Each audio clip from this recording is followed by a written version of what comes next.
Всем привет! Вкратце расскажу, из чего состоит этот орехокол. Смотрите, вот такой вот двигатель с редуктором. Ну, передаточное число, скорее всего, 1 к 7, 1 к 8. То есть я его могу вот так вот провернуть. Вот такой вот уголок.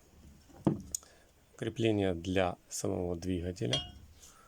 Здесь вот сейчас ребро жесткости. И здесь тоже шестерня, которая колет орехи. От коробки передач МТ Днепр.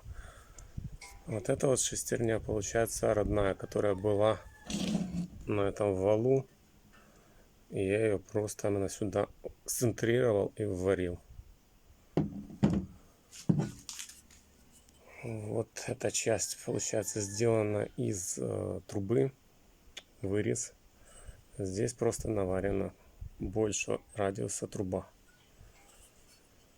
Ну, собственно говоря, само крепление с усилением.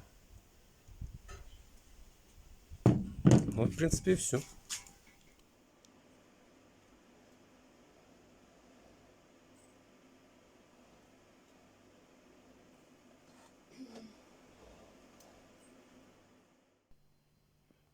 Регулировка под размер ореха.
Ну, вот, смотрите, как она намолола. Мелкие орехи пролетают, чуть крупнее, но все разбивает. Ну, некоторые вот есть вот такие. Вот это вот, наверное, минус этого ореха кола.